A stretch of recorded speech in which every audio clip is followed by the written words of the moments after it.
नमस्कार दोस्तों। आज इस वीडियो के अंदर जो आप लोग इन्फॉर्मेशन मैं देने वाला हूं, सरकारी वकील की जो अपॉइंटमेंट होती है, नियुक्ति होती है, उसके अंदर ना बहुत ज्यादा बड़े बदलाव आने वाले हैं। ऐसा मैं ये क्यों बोल रहा हूं, और इस वीडियो के अंदर जो आपको मैं जानकारी दूंगा वो ऑफिशियली इलाहाबाद हाई कोर्ट के अंदर हियरिंग हुई है इसके रिगार्डिंग, और इलाहाबाद हाई कोर्ट ने स्पेसिफिकली बहुत ही बड़े बड़े रूल्स यहाँ पे फ्रेम करने के लिए बोला है। याद रखिएगा, सरकार को भी और जो अटर्नी जनरल ऑफ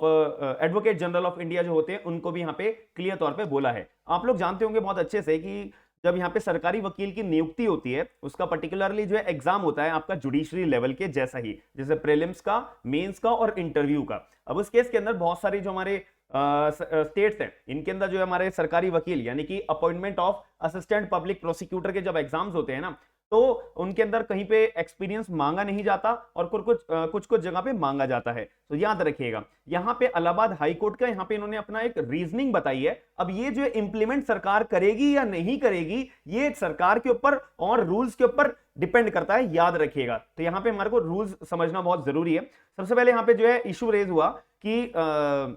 जो इलाहाबाद हाईकोर्ट है, उन्होंने अपनी हेयरिंग में क्लीन शब्दों में बोला कि भाई जो कॉन्ट्रैक्टर्स होते हैं ना या शॉपकीपर्स होते हैं, उनको उठा के तुम सरकारी वकील बनाए जा रहे हो, तो ऐसा बिल्कुल भी मत करो। बल्कि तुम्हारे को जो है कोर्ट के अंदर ऐसे वकीलों को भेजना है जो एक्सपीरियंस, जो सरकार के बिहाफ पे जो केसेस लेकर आ रहे हैं, सरकार के बिहाफ पे केसेस को प्रेजेंट कर रहे हैं, वो अच्छे से एक वेल एक्सपीरियंस्ड और उनको एटलीस्ट लॉ पढ़ा आना चाहिए। क्योंकि अभी जो है रिसेंटली इलाहाबाद हाईकोर्ट के सामने एक ऐसे वकील जो है सरकारी वकील जो है सरकार का केस को प्रेजेंट होकर आए, जहां पे इलाहाबाद हाईकोर्ट को समझ में आ गया कि भाई इनको तो यार लॉ तक नहीं आता, प्रैक्टिस तो दूर की बात, इन्होंने तो लॉ ढंग से पढ़ा भी नहीं है। तो ऐसे केस में इलाहाबाद हाईकोर्ट ने क्लियर ये स्टेटमेंट बोल रही है कि भाई कॉन्ट्रैक्टर्स को उठा के अपने जान पहचान वालों को या अपने जान पहचान वाले जो शॉपकीपर्स हैं या अपने जान पहचान वाले लोगों को आप जो है स्टाइपेंड देने के पर्सपेक्टिव से उनको सरकारी वकील मत बनाओ यार। एक एक्सपीरियंस लॉयर्स को भेजना चाहिए कोर्ट के अंदर, ताकि वो आपके एक्सपीरियंस लॉयर्स आपके बिहाफ पे, यानी कि आपके बिहाफ के आने का मतलब है कि सरकार के बिहाफ पे जो है केस को अच्छे से प्रेजेंट कर पाए, और जो हमारा कोर्ट का डेकोरम है और जो हमारा एक कोड ऑफ कंडक्ट है वो अच्छे से चल पाए। तो इलाहाबाद हाईकोर्ट ने ऑब्जर्व करा था कि गवर्नमेंट जो ऐसे एडवोकेट्स को अपॉइंट करे जिन्होंने एटलीस्ट लॉ की पढ़ाई तो भाई कड़ी होनी चाहिए, और ये एक बेस्ट इंटरेस्ट होता है हमारे कोर्ट के लिए। अब अगर गवर्नमेंट जो अपॉइंट कर रही है कोई भी अपने जान पहचान वालों को, देखो यहाँ पे वर्ड यूज करा हुआ है नोन इंडिविजुअल्स, कॉन्ट्रैक्टर्स, शॉपकीपर्स, जिन्होंने लॉ की प्रैक्टिस करी नहीं है, ये बहुत बेकार है, बहुत ही गलत बात है, ऐसा बिल्कुल भी करा जाना नहीं चाहिए। याद रखिएगा। अब मैं आपको थोड़ी सी एक इन्फॉर्मेशन दे देता हूं। मेरा भी अपना एक पर्सनल जो हमारी जुडिशरी की तैयारी करवाने के लिए, लॉ ऑफिसर्स की तैयारी कराने के लिए, असिस्टेंट पब्लिक प्रोसिक्यूटर एग्जाम्स की तैयारी कराने के लिए मैं आपकी बहुत ज्यादा इनिशिएटिव एक लेके आया हूं आपकी हेल्प करने के लिए। जैन सर लॉ क्लासेस के नाम से मैंने एक पोर्टल जारी करा है, जिसमें आपको मैं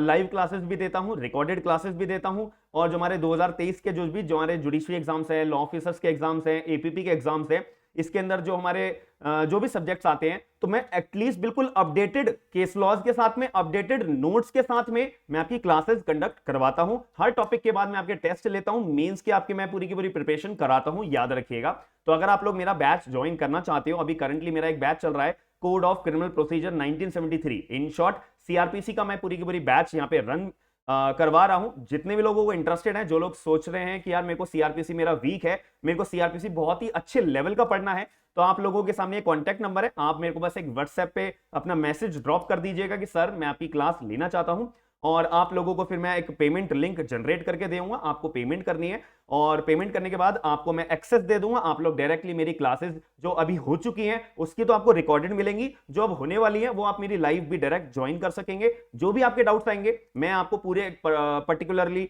एक पूरे का पूरा सेशन लिया करूंगा, जो भी आपके डाउट्स हुआ करेंगे उस सेशन के अंदर सारे डाउट्स आपके मैं क्लैरिफाई करूंगा। नोट्स भी आपको टाइम टू टाइम मिला करेंगे। तो ये फीस का अमाउंट है, इसके अंदर कंप्लीट आपका सीआरपीसी होगा, और कंप्लीट आपके notes, complete test, complete mains की तैयारी, कंप्लीट पूरा का पूरा लेक्चर्स आपको लाइफ टाइम तक मिलेंगे। याद रखिएगा। अब हम मुद्दे की बात करते हैं। तो यहां पे जो इलाहाबाद हाई कोर्ट है, उन्होंने एक बात और बोली थी कि भाई केवल जो लॉयर्स को कोर्ट के अंदर जो आ रहे हैं गवर्नमेंट को केसेस को रिप्रेजेंट करने के लिए, वो अगर एक्सपीरियंस है ना, अगर उनके पास डिबेट करने का एक्सपीरियंस है, केवल उन्हीं वकीलों को कोर्ट में एंट्री कराई जाएगी, और बाकी वकीलों को हम यहाँ पे सरकार को रिक्वेस्ट कर रहे हैं, सरकार को हम बोल रहे हैं, सरकार को हम डायरेक्शन दे रहे हैं कि भाई ऐसे वकीलों को चुना ना जाए। और ये बात जो है कौन से जस्टिस साहिबा ने बोली है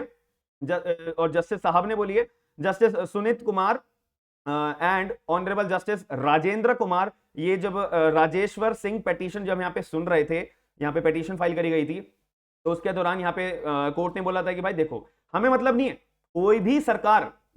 आप बात जानते हो ना, हर 5 साल के अंदर सरकार चेंज होती रहती है, तो हमें मतलब नहीं है भाई कौन सी सरकार ने किस वकील को चुना। हम बस ये कह रहे हैं कि भाई कोई भी सरकार किसी भी वकील को चुनती है अपना गवर्नमेंट लॉयर के लिए, अगर उनको केवल स्टाइपेंड देने के पर्सपेक्टिव से चुनती है, भाई कोई बात नहीं, हमें कोई मतलब नहीं है, तुम्हें करना है करो। बट अगर कोर्ट के अंदर एज अ गवर्नमेंट के साइड पे अगर कोई भी वकील प्रेजेंट हो रहा है ना, उसको एक्सपीरियंस लॉयर होना चाहिए, एक्सपीरियंस पैनल के अंदर जुड़ा होना चाहिए, केवल वही वकीलों को हम एंट्री देंगे कोर्ट के अंदर गवर्नमेंट साइड के केस को प्रेजेंट करने के लिए, याद रखिएगा। अब इसके अंदर एक और सरकार ने बात बोली है, एडवोकेट जनरल जो साहब थे हमारे एडवोकेट जनरल, उन्होंने क्या रिस्पांस दिया अपने कोर्ट को, एडवोकेट जनरल अजय कुमार मिश्रा, इन्होंने कोर्ट को बोला कि ऑनरेबल जज साहब, यहां पे जो है ना हमारी जो सरकार है वो रिव्यू कर रही है पैनल लिस्ट को,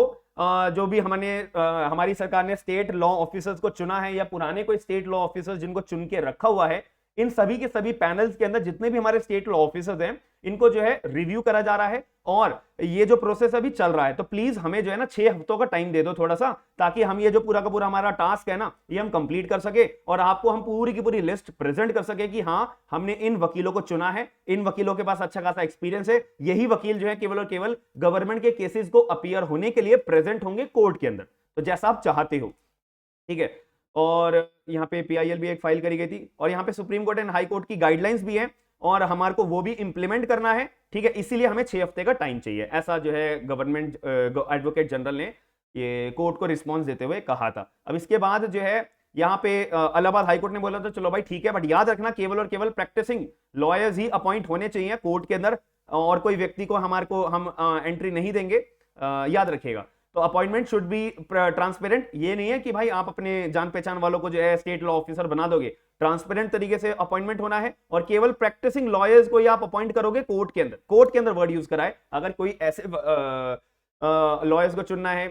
जिनको केवल स्टाइपेंड देने के पर्सपेक्टिव से भाई आपको जो करना है वो करो, बट कोर्ट के अंदर अगर एंट्री आ रही है, अगर कोई केस को प्रेजेंट करने आ रहा है, तो वहां पे जो है डिबेट वाला एक्सपीरियंस एज एडवोकेट का एक्सपीरियंस होना चाहिए। देखिए यहाँ पे वर्ड सारी की सारी लिखी हुई है, तो मैं आपको क्रक्स फॉर्म में बता रहा हूं, आप मेरी वीडियो पॉज करके सारा का सारा कॉन्टेक्स्ट पढ़ सकते हैं, बहुत इजी लैंग्वेज में मैंने आपको आपके यहाँ पे प्रेजेंट करा है। और यहाँ पे कोर्ट ने एक और एडवाइस करा है सरकार को कि ऐसे व्यक्ति को ना अपॉइंट करा जाए जो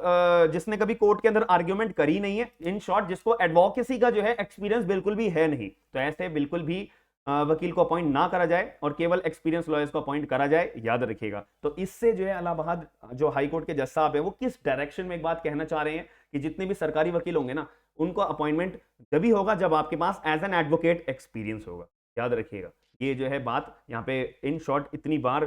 बार रिपीट करी है इलाहाबाद हाई कोर्ट ने, बहुत बार रिपीट करी है, तो मेरे हिसाब से कंटेक्स्ट यही जा रहा है। और कोर्ट ने ये भी बोला है कि भाई देखो,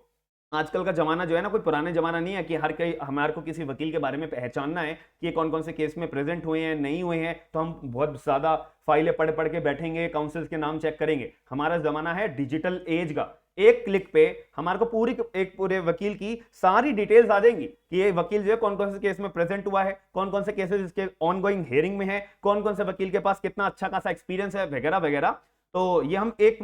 क्लिक में पहचान सकते हैं, तो यहाँ पे आपको कोई दिक्कत ही नहीं होनी चाहिए कि भाई हम कौन से वकील को अपना सरकारी वकील बनाएं या कौन से वकील को हम सरकारी वकील ना बनाएं, याद रखिएगा। अब इसके बाद एडवोकेट जनरल ने नोटिफाई करेगा कि भाई एक्शन जो है लिया जा सकता है 23 मार्च के बाद और नेक्स्ट डेट ऑफ हियरिंग के अंदर। तो यहाँ पे अब नेक्स्ट डेट ऑफ हियरिंग में जो इलाहाबाद हाईकोर्ट है वो क्या फैसला सुनाते हैं ये देखा जाएगा। और अगर आप लोग बैचेस ज्वाइन करना चाहते हो तो आपके सामने ये व्हाट्सएप नंबर है, आप मेरे को व्हाट्सएप भी कर सकते हो, ईमेल भी कर सकते हो, जैसा आपको ठीक लगे। अगर आप ज्वाइन करना चाहते हो तो याद रखें, और केवल व्हाट्सएप करिएगा, प्लीज कॉल मत करिएगा, याद रखिएगा। तो मिलते हैं नेक्स्ट वीडियो के अंदर। अगर आपको वीडियो के अंदर जो भी मैंने इन्फॉर्मेशन प्रोवाइड कराई है वो आपको इन्फॉर्मेटिव लगे तो वीडियो को लाइक जरूर करेगा और वीडियो को शेयर करके सभी लोगों को अवेयर जरूर करेगा। हम मिलते हैं नेक्स्ट वीडियो के अंदर। थैंक यू, धन्यवाद।